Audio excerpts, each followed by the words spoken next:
An Abi Muslimin Waqila Abi Iyasin Salamata ibni Amrin ibni Al-Aqwa'i radhiyallahu anhu anna rajulan akala inda Rasulillahi sallallahu alaihi wasallam bishimalihi faqala kul biyaminika qala la astati'u qala lastata'ta ma mana'ahu illa al-kibru fama rafa'aha ila fihi rawahu Muslim. Dari Abu Muslim, dan ada yang mengatakan dari Abu Iyasin Salamah bin Amr bin Al-Aqwa, semoga Allah meridainya, bahwasanya, nah jadi Abu Muslim atau Abu Iyas ini cerita, apa ceritanya? Bahwasanya ada seorang laki-laki makan dengan tangan kiri di hadapan Rasulullah sallallahu alaihi wasallam. Kemudian beliau bersabda, makanlah olehmu dengan tangan kananmu. Ia menjawab, siapa yang menjawab ini? Bukan Abu Muslim. Siapa yang menjawab? Orang yang makan pakai tangan kiri tadi. Saya tidak dapat makan dengan tangan kanan. Beliau bersabda, siapa yang bersabda? Nabi. Tidak sebenarnya kamu dapat, yang menyebabkan ia tidak mau makan dengan tangan kanan adalah sombong. Maka akhirnya ia tidak dapat mengangkat tangannya itu ke mulutnya. Hadis riwayat Imam Muslim. Salah satu sunnah makan adalah menggunakan tangan kanan. Masih ada santri pakai tangan kiri makan? Itu bukan santri, itu pecundang. Santri makan tangan kiri itu bukan santri, itu nggak cocok jadi santri. Nggak pantas menyandang gelar santri kalau ada santri makan pakai tangan kiri. Sudah tangan kiri berdiri lagi, sudah berdiri jalan lagi, sudah jalan sampahnya dibuang sembarangan lagi. Santri itu, enggak santri itu. Itu enggak cocok jadi santri. Kalau bukan santri ya oke lah. Ada anak-anak di luaran itu yang sekolah SMP, sekolah SMA, SMK, makan tangan kiri, minum tangan kiri, sambil berdiri, sambil jalan. Selesai minum, selesai makan, sampahnya dibuang sembarangan. Itu anak luar, dia nggak ngerti adab. Kalau ada santri minum, makan tangan kiri, sambil berjalan, sampahnya dibuang sembarangan, pulang aja, nggak usah jadi santri. Itu santri nggak cocok, nggak cocok digelar santri itu. Nah, ini cerita ada orang makan di depan Nabi, dia makan pakai tangan kiri. Nabi tegur, kul biyaminik, makan pakai tangan kanan. Apa dia bilang? Saya nggak bisa ya Rasul. Kalau begitu kau nggak bisa selama-lamanya. Ketika dia bilang nggak bisa, langsung kualat. Kamu tidak bisa selama-lamanya makan pakai tangan kanan.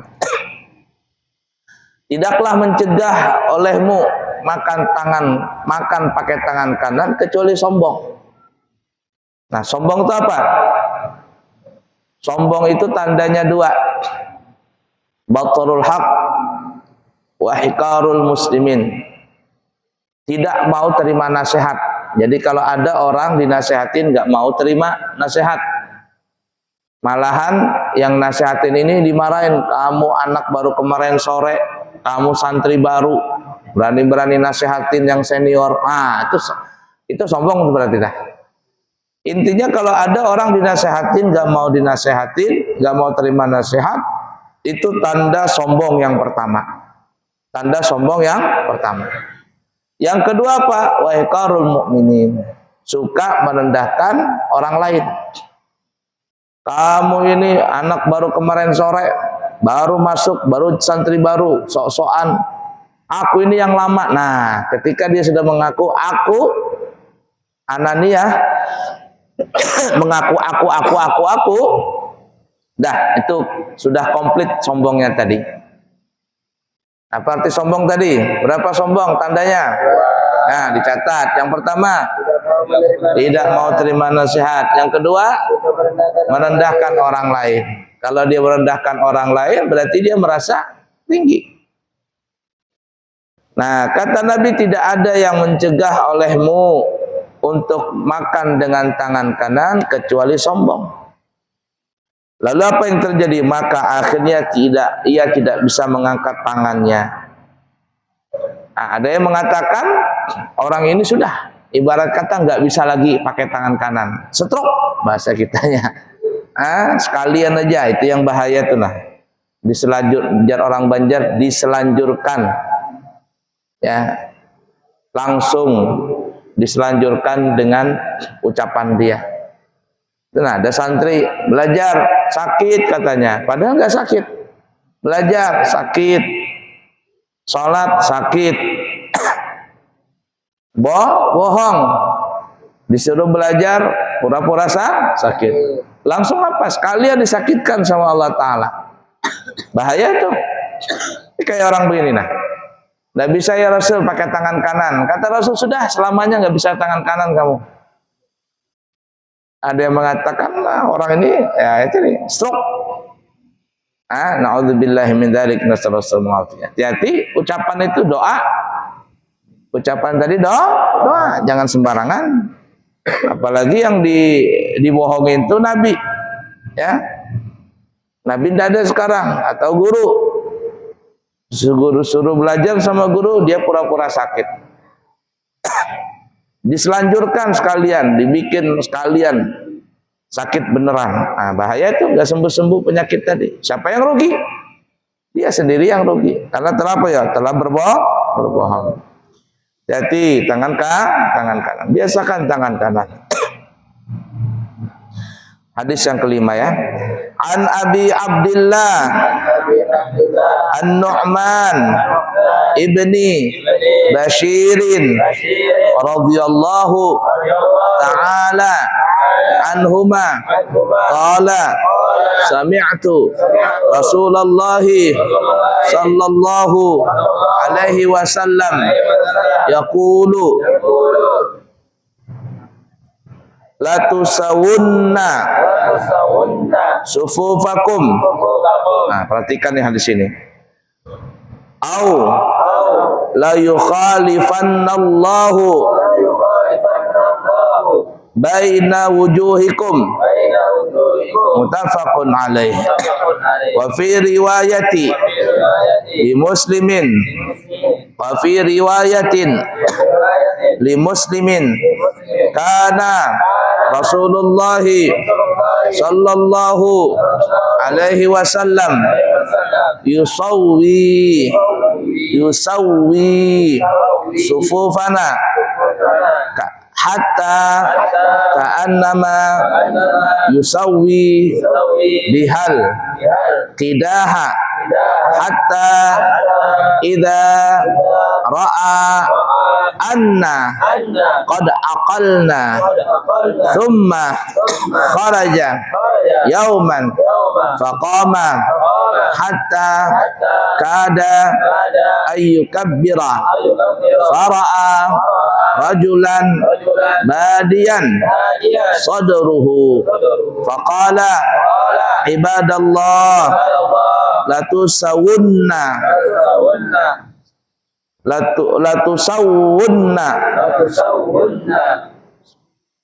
sufufakum au la yukhalifannallahu baina wujuhikum.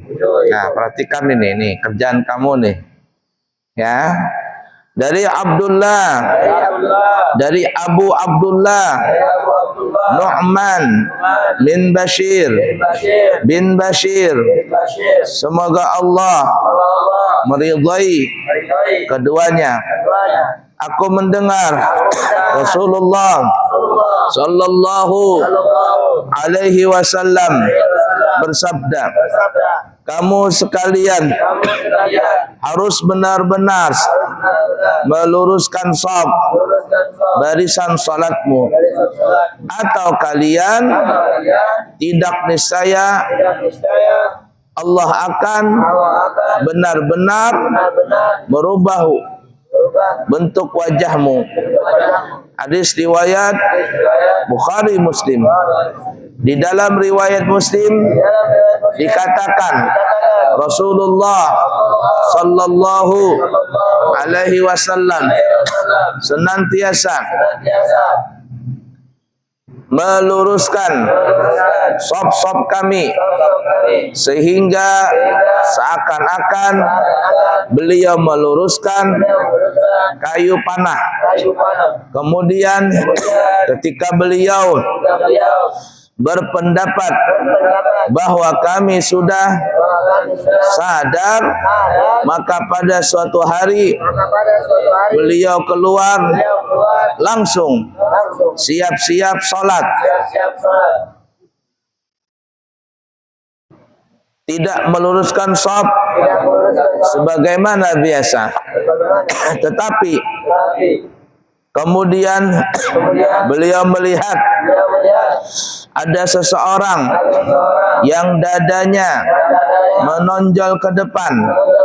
Beliau lantas bersabda, wahai hamba Allah, kamu sekalian harus benar-benar meluruskan shaf, atau kalau tidak niscaya Allah akan benar-benar merubah bentuk wajahmu. Nah, jadi Nabi kalau sholat berjamaah, Nabi itu selalu berpesan kepada jamaah, luruskan shaf, rapikan shaf. Lurus shaf itu gimana caranya? Kalau ingin meluruskan shaf, ujung tumit satu garis yang sama dengan ujung tumit jamaah yang lain.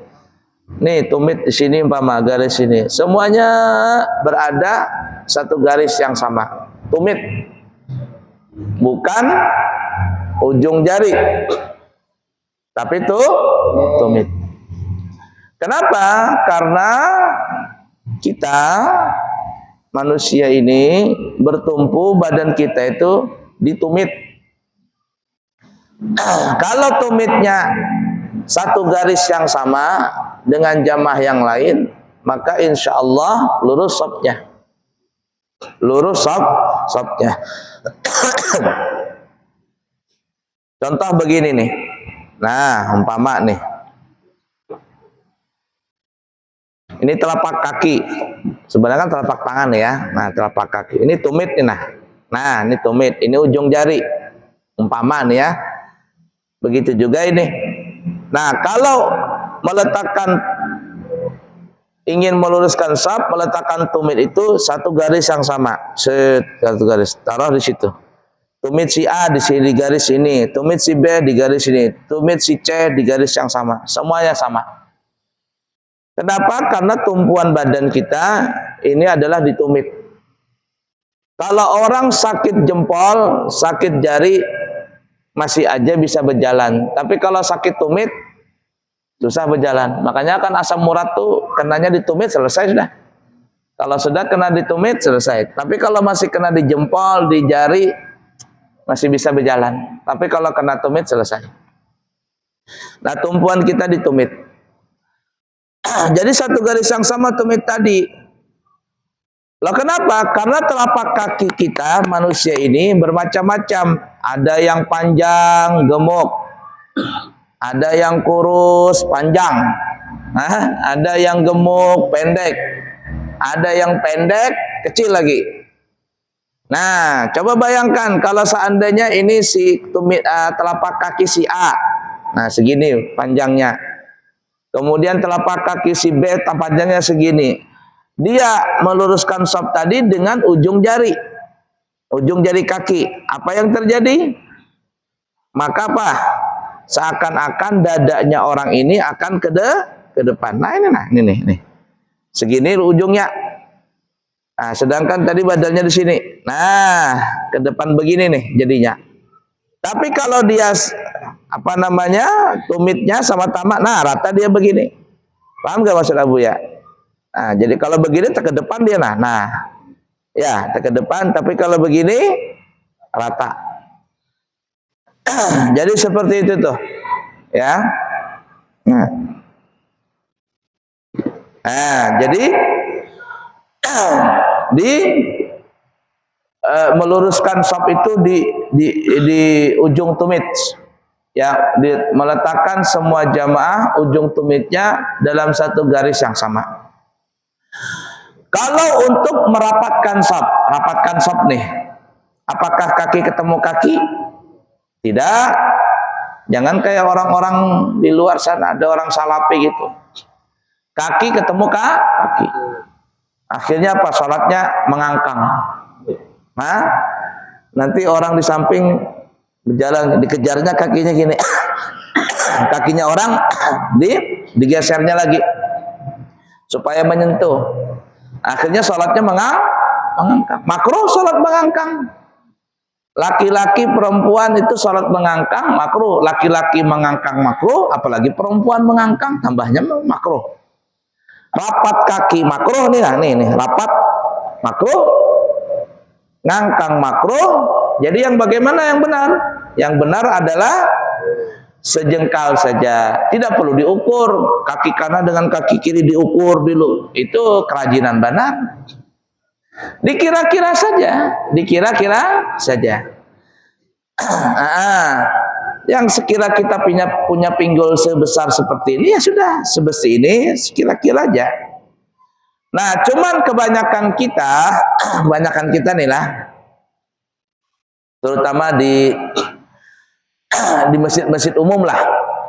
Orang-orang kita ini mungkin kadang mengangkang. Kalau bubuhan sana, salaf itu mengangkang sholatnya. Kita kadang mengangkang. Cuman, nah ini yang kesalahannya kita di mana? Telapak kakinya mengangkang. Bukan kaki yang mengangkang. Kalau bubuhan salafi, kakinya mengangkang.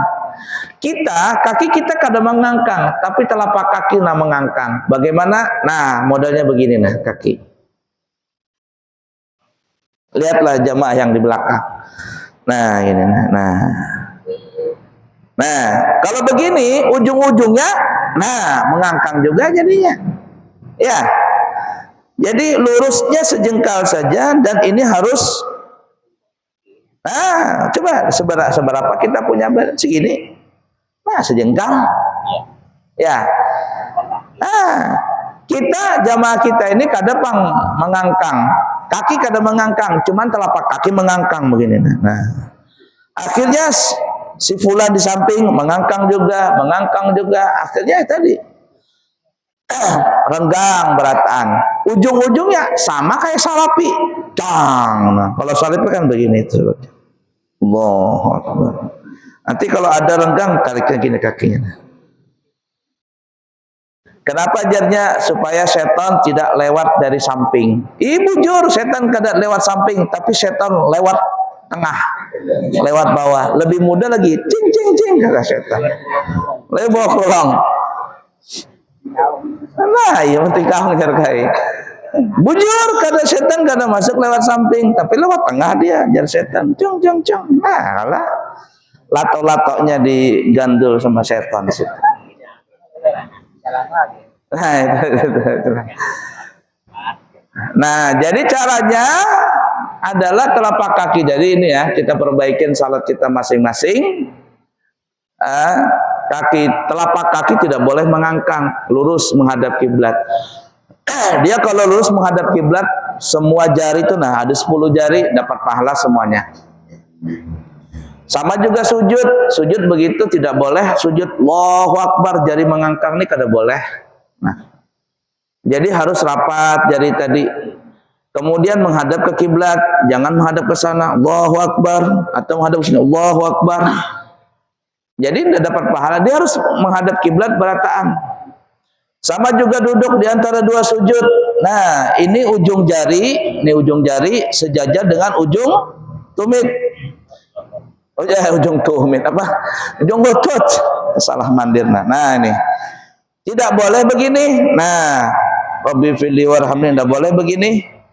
Tidak boleh begini, tidak boleh juga begini. Nah, kayak sujud apa namanya itu? Di hadapan raja. Nah, jangan begini. Tapi dia sejajar ujung tumit. Mana tumit? Tumit apa tadi? Lutut. Nah, tersarat harus. Nah. Tidak boleh begini. Tidak boleh begini, tidak boleh begini, tidak boleh juga mengangkang Allahu Akbar gini, tidak boleh. Tapi hadap ke kiblat berataan. 10 jari menghadap kiblat, 10 pahala. Nah, kalau 4 jari aja menghadap kiblat, jempolnya kada. Ini dapat pahala, ini kada. Allahu Akbar nih, sebijinya ke sana larinya. 4-nya menghadap kiblat. Nah, ini yang dapat pahala. Nah, jar guru, jangan boleh begini. Ya sah saja, cuma dia dapat pahala. Nah, jadi rapat begini, ya. Jadinya rapat.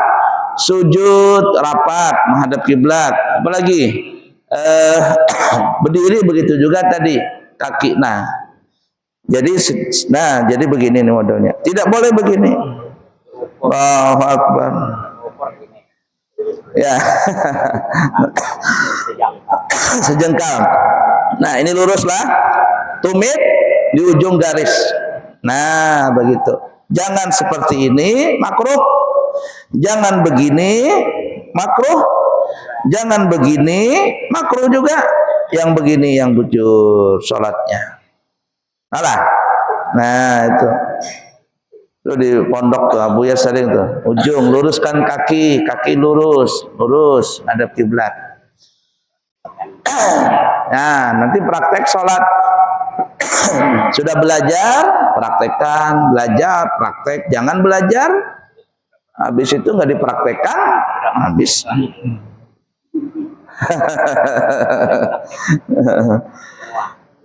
Nah, itu. Baiklah ya. Jadi jar Nabi la tusawwunna sufufakum, hendaklah kalian luruskan sop-sop kalian. Jangan sampai tidak lurus. Kalau tidak lurus apa? La yukhalifannallahu wujuha la yukhalifannallahu baina wujuhikum, maka Allah akan merubah bentuk wajah kalian. Ada yang mengatakan hati, ada yang mengatakan memang muhanya berubah. Jadi berubah apa? Merubah jadi keledai. Kalau dalam riwayat itu kan ya, siapa yang mendahului imam, dia berubah mukanya jadi keledai. Ada orang bahari, itu hadis bohong katanya. Ketika dia menghina hadis tersebut, langsung berubah jadi keledai. Ada di Hadramaut ya. Waktu Abuya itu sekolah di Hadramaut tahun 2000-an sampai tahun 2000 sampai 2005. Jadi ada kisah di Hadramaut, di Tarim nih. Katanya ada dulu orang seorang dari mana gitu datang ke kota Tarim. Dia bertanya di mana rumah si fulan, di mana makam si fulan, sama orang yang ada di kota Tarim itu. Ternyata orang ini yang ditanya adalah orang yang orang jahat. Apa dia bilang? Apain kamu datang ke sana? Itu orang itu keledai katanya. Orang itu orang keledai. Ketika dia bilang keledai tadi, ya sudahlah. Pergilah orang yang bertanya ini, si orang yang berkata tadi keledai, pulang ke rumah. Pulang ke rumah. Setelah pulang ke rumah, ketemu dengan istrinya. Istrinya kaget. Ah, siapa kamu? Siapa kamu? Katanya aku suamimu. Kau bukan suamiku, kamu ini keledai. Manusia berbentuk keledai. Kaget dia. Oh, saya keledai.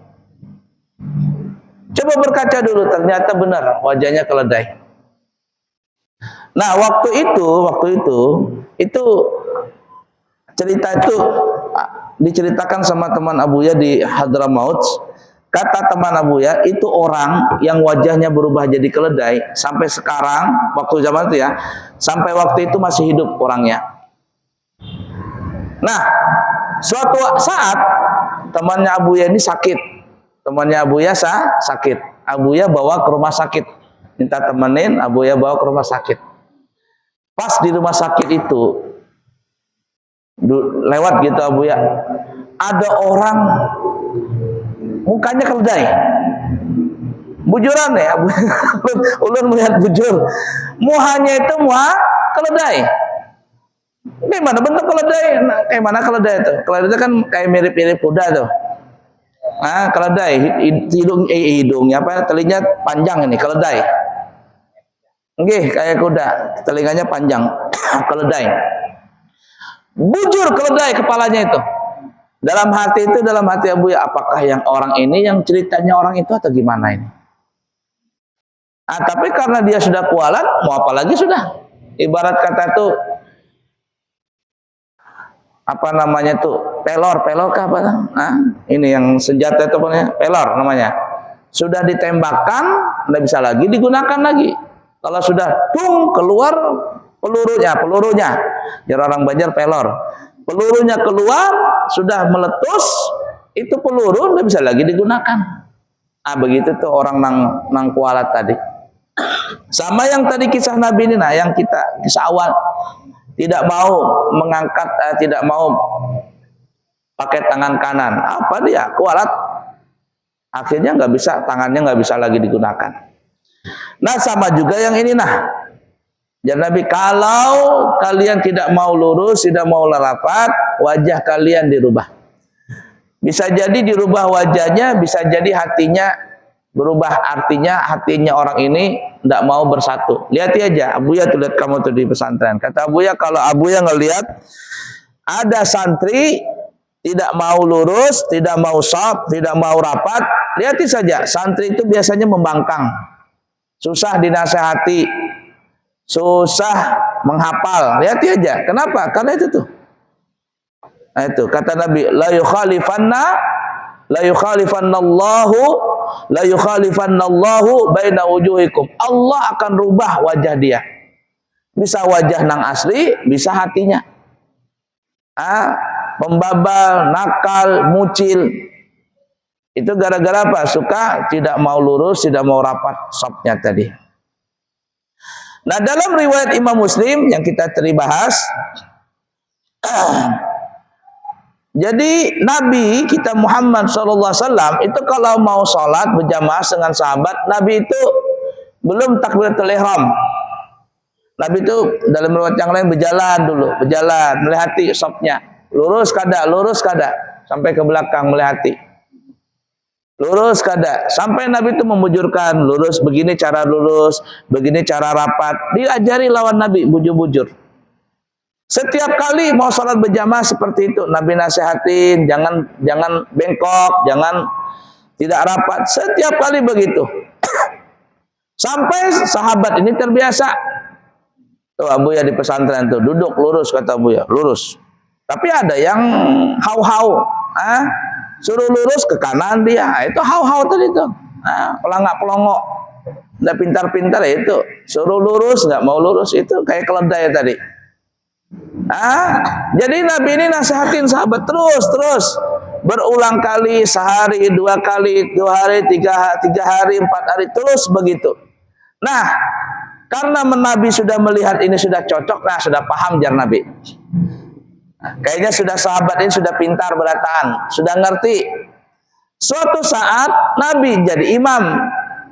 Pada saat mau jadi imam, Nabi kita tidak menyuruh sop lagi karena sudah terbiasa sudah langsung hendak takbiratul ihram. Jadi keluar dari rumah hendak takbiratul ihram karena sudah terbiasa kan sudah. Tiba-tiba ada nang mucil, nang hau-hau nang pelangak-pelongok, sikung. Siapa itu? Arab Baduy. Makanya Arab Baduy tadi itunya. Rajulan, ya, seorang laki-laki. Badian sadruhu, dia memajukan dia punya dada. Ada nang hau-hau nih laki-laki nih, pelangak-pelongok. Dia memaju dari depannya, sopnya. Nah, ini kata Nabi, berapa kali bahasa kitanya? Berapa kali, kalau bahasa kitanya lah, kalau bahasa Buya. Nah, berapa kali sudah dinasihatin, dikasih tahu, masih kada paham nang sikung ini. Sampai apa kata Nabi? Hai, para hamba-hamba Allah. Nabi memberikan nasihat kepada umum. Luruskan sop kalian. Kalau kalian ini kada mau lurus, wajah kalian dirubah sama Allah. Ini kada paham. Jadi seikung nang kada paham, yang lain kena semua. Nah, ingatin tuh di pesantren. Berapa kali Abu ya sudah suruh lurus kaki, tapi ada nang kada paham. Bukan kada paham, kada mau memahami.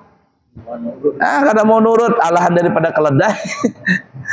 Makanya lambang orang Arab tuh ya, kalau orang Arab tuh ya menasihatin orang ini kada mau paham-paham.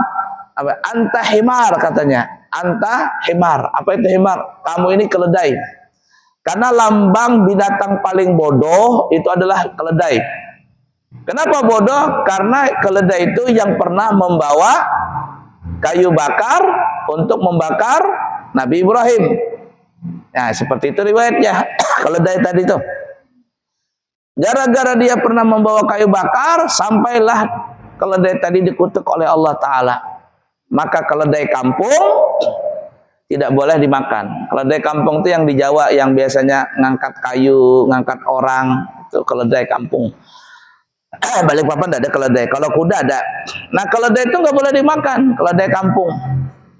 Nah, jangan tersalah baca, haram memakan kaladi kampung. Ini orang santri baru belajar kitab Arab Melayu. Kada berguru baca kitab. Haram memakan kaladi kampung. Kan kaladai. Kaladai dia baca kaladi kampung. Dia hurufnya sama. Nah, tuh. Orang kaladai dia baca kaladi. Orang fathah dia dalnya itu fathah dia baca kasrah kaladi kampung. Ini belajar kada berguru nih kayak kamu tuh asal-asalan aja. Dengaran Abu ya nasihatin cara baca begini, cara baca begitu, nggak mau dinasihat, nggak mau nurut. Temannya yang salah diikutin. Nah, itu ini kaladi nih. Balik ke rumah. Wah, abah mamaku nih ternyata selama ini memakan kaladi. Haram itu. Haram itu. Bulik dia. Jara banyak kenapa ikan bulik nak anu bahai. Ternyata kaladi itu haram. Mengambil parang langsung. Kaladi kan banyak di bawah di bawah rumah. Pak potongnya. Napa haram bahai. Di mana ikam tahu haram? Di kitab bahai. Mana jarabahnya tulisannya? Inah. Haram memakan kaladi kampung. Bukan haram kaladi nangai. Ikam nang bungul. Itu bukan kaladi.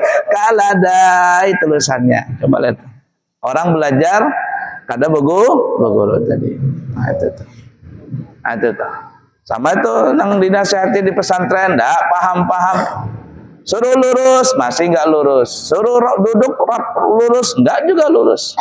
Ya keladi itu kan, keledai. Nah, itu hati-hati itu ya. Nah, kata Nabi, au la yukhalifannallahu baina wujuhikum, atau Allah bikin ubah kau punya wajah.